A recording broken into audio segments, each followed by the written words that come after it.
Good morning, everyone. I hope everyone is having a good Tuesday despite the fact that we've got some crummy weather ongoing. I'm going to give folks a couple of minutes here to join us in the live stream, and then we're going to go ahead and begin because we've got a lot to talk about, not only with this winter storm, but another potential winter storm coming our way later this week. The hits just keep on coming, as they say, and this is definitely going to be a very busy week worth of weather.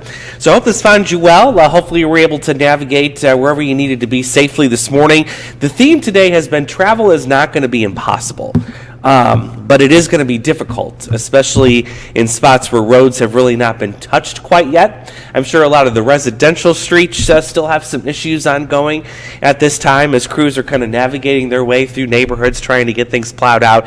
We've been watching interstates which have been kind of touch and go most of the morning. Things went downhill really quickly about the 6 o'clock hour. That's when we expected that heavier snow band to really start coming in here, and that was definitely the case. Now we're kind of in a lull for heavy snow, but there's a new round of heavy snow organizing to the southeast of the Quad Cities, and I'm going to show you that on radar here coming up in a moment. So we're going to go over the storm system today, a little preview of what to expect for the storm system coming in later this week and into the weekend, how it may be similar or how it may differ from the storm system that we've got coming in right now. And of course, we're also going to go over some of the Arctic air that's going to be making its way in, because I have a feeling by this time next week, temperatures are really going to be at the struggle bus, because we're expected to have such a deep snowpack in place, with most of us getting around 8 to 10 plus inches today and another round of potentially 6 or more inches again on Friday.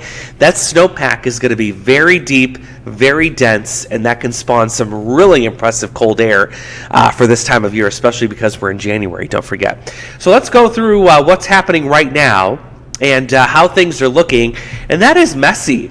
I mean, I've been watching our interstate cameras all morning long, and for the most part, roads have been mostly to partially covered in snow. That's a live look at all of our Interstate 80 cameras from here to Iowa City. I will say the roads out to Iowa City have gotten better in the last hour, but I have a feeling the passing lane is still a mess, and that's kind of what I'm gathering from this view here. Let's go to Interstate 74. Where we're still seeing a lot of snow-covered roads. There you see 7th Avenue really in rough shape, even near 16th Street also in really, really rough shape. So take it easy on the roads. Again, travel is not impossible, but it is difficult as we go throughout the morning. Here's a live look at downtown Rock Falls. This is Route 30, just west of town. Definitely some slush on the road there, a little slicking spots, no doubt. Let me go to radar. The lightest snow is on the Iowa side of the river right now, catching a little bit of a break. We're in a little bit of a lull here in the Quad Cities, but boy, is there a really impressive band of snow getting ready to take shape across parts of Stark, Bureau, and Henry County on the Illinois side of the river, where you start to see some of these really light blues. I'm going to kind of zoom this in a little bit, show you where that really heavy band of snow is. It's actually just getting out of Bradford where you're seeing the white. That's moving up towards Buda, Walnut, getting ready to cross Interstate 80. That is going to quickly become snow-covered and slick if it hasn't already. And eventually it's going to make a beeline up toward the Sauk Valley, Sterling Rock Falls. You're going to see a real heavy burst of snow in about the next 30 to 45 minutes or so, likely enough to put down an inch or two of accumulation really, really quickly. And of course, it's going to mess up the roads too. Let's take a little bit more of a tour around the radar so you can see kind of how expansive this system is. And I mean, there is a lot more snow to go.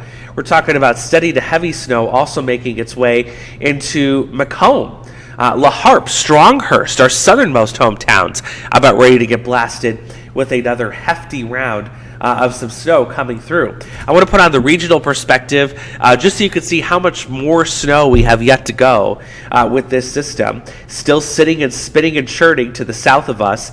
And let's see, did I see? No, not a lightning bolt. We've been watching for that this morning too. There's the possibility, and there still is, by the way, that a few of us could see some thunder snow at times with this.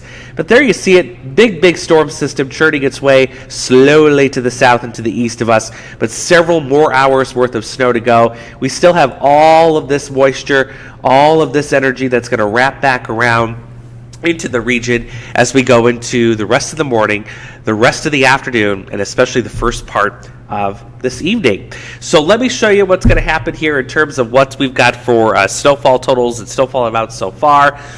Hopefully you guys could see that. In my feed, the video has frozen. There it is. That's what I wanted to show you. So 2 inches in Galena, about 5.5 in Roseville, 5 inches in Watauga, and for some reason it's on there twice, but it is 5 inches in Watauga. Orion 4 inches in Charlotte. You've got 1.6 in Comanche, 5.2 in Davenport, 4 in Muscatine, an estimated 7 inches of snow on the ground in Burlington. So this is what we have so far. Most of us 4 to 6 inches. Some others like Burlington a little bit higher. We still have about 5 to 8 more inches worth of snow to go. That's the potential that is still left in this system. So this is not an event where you were going to wake up this morning, look outside and say, oh, there's a foot of snow sitting on the ground. This was a long duration snowfall event. You're going to have to wait a little bit longer for all of this to really start to add up. So the fact that snow continues this morning into the afternoon, I don't think it's going to be hard for us to find several 10-inch plus amounts by the time we get to later this evening. Snow expected to still end sometime around midnight. So let's go through future tracks so you can see how this is all going to lay out here. And that snow just continues in waves, heavy on and off as we go throughout the late morning, continues into the afternoon. And as we get later in the day, the focus for the heavier snow is going to shift over into our Illinois hometowns. That's where roads are still going to be quite a mess as we head into tonight and very early tomorrow morning. Talking pre-dawn hours tomorrow, not likely morning commute time. But we're still thinking that right around midnight, that'll be out of here. That gives road crews about a good 4, 5, 6 hour window to start working on those roads for tomorrow morning. So not expecting as much of an impact with that in terms of road conditions for Wednesday morning. So snowfall yet to come on top of what we've already seen. Again, you add the two numbers up, and some of us are looking at close to a foot worth of snow. But as we always say, it's not important to concentrate on how much, but it's the impacts, and there will certainly be some impacts. Again, travel not impossible, but it is going to be difficult, even with winds picking up this evening, creating some blowing and drifting snow. What about the next storm system? It is due to arrive in here late Thursday, much of the day Friday, likely going to extend itself into the first part of Saturday. There's a weak system in between, tries to sneak in here late tomorrow night with a round of light snow. On average, about an inch, 2-inch tops. I don't think this is going to be a big deal. But what will be a big deal is storm system number 2. There it is. You can see it organizing itself here. And rain snow line is actually a little bit closer. But I have a feeling what's going to happen because of this robust snowpack that we're building in with this storm system, we're going to see this trend, or the track, likely shift just a little bit further to the south and the southeast. And while that means that the rain-snow mix line will be a little bit further away from us, it doesn't mean that we're going to escape the potential to see more heavy snow. And that is certainly what the models are advertising here as we go into Friday, especially Friday afternoon, Friday evening, Friday night. Real heavy band of snow setting up shop over much of the state of Illinois. Good chunk of Iowa too. So too early for snowfall amounts to be specific anyway as to who's going to get what, but generally speaking, as of looking at the data this morning and how consistent things have been with this, I think at least several inches of snow is absolutely on the table. At this point, I think it's safe to say about 6 inches or more. The difference is with this next storm coming in later this week, it's not going to be the wet, heavy snow that we have today. That is because temperatures are likely to be colder. We've got this fresh snowpack on the ground, colder temperatures, lighter, fluffier snow, so easier to remove, but man, is it going to blow around more easily than the snow that we're seeing today.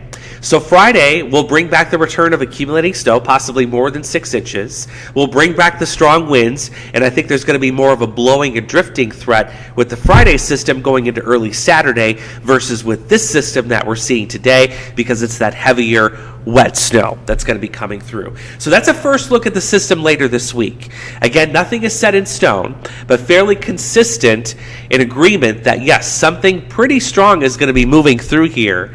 And I do believe, like most storms, when they're back-to-back like this, you oftentimes will see the second storm take a more southerly track, pull in some colder air, and give you that lighter, fluffier snow. But it will certainly pile up, it looks like, to several inches worth of accumulation heading into Friday and Saturday. Now, with such a deep snowpack, that could include more than a foot in several of our hometowns between these two systems added together. That means some serious cold is coming our way next week. There's a little offshoot of the polar vortex that's going to work in here, and that's going to be daytime highs by next Sunday and Monday, and probably even Tuesday at this point too, depending on how much snow we get. May not get above 0 degrees. We're talking negative numbers throughout the entire day. There will be some wind on both of those days too. You see winds are in the double digits, northwest and west at 15 and 14 miles an hour.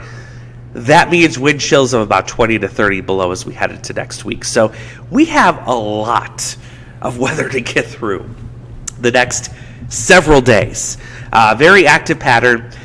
We've had a couple of comments that I know people are asking, what happened to that super El Nino? The thing to remember when we talk about long-range patterns and long-range forecasting, yes, when we get done with winter 2023-2024, we're going to see warmer than average temperature. The seasonal temperature for the whole season, that's what we talk about with those long-range outlooks, is going to be warmer than normal. And I'm willing to bet the snowfall is also going to be lower than normal when you look at the whole winter season as a whole.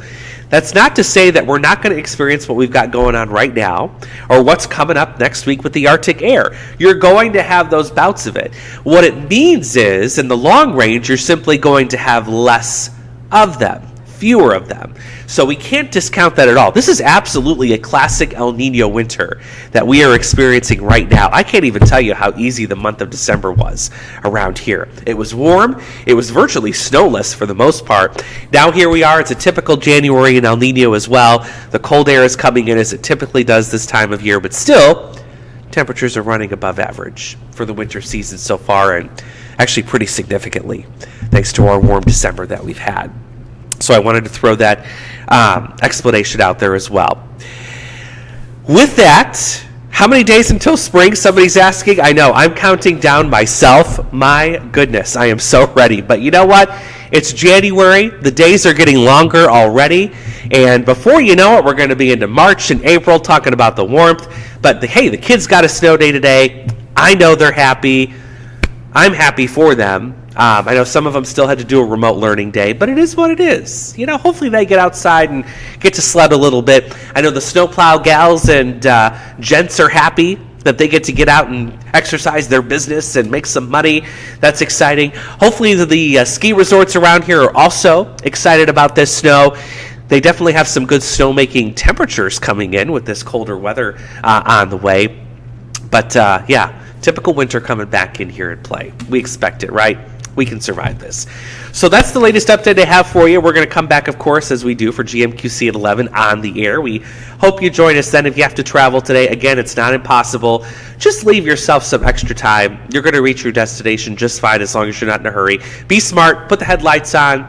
Daytime running lamps with those LED, especially those lights, it doesn't cut it. You need both tail lights and headlights on with this reduced visibility and this type of snow. We're going to continue to track things here. Again, I hope you can join me coming up at 11 o'clock.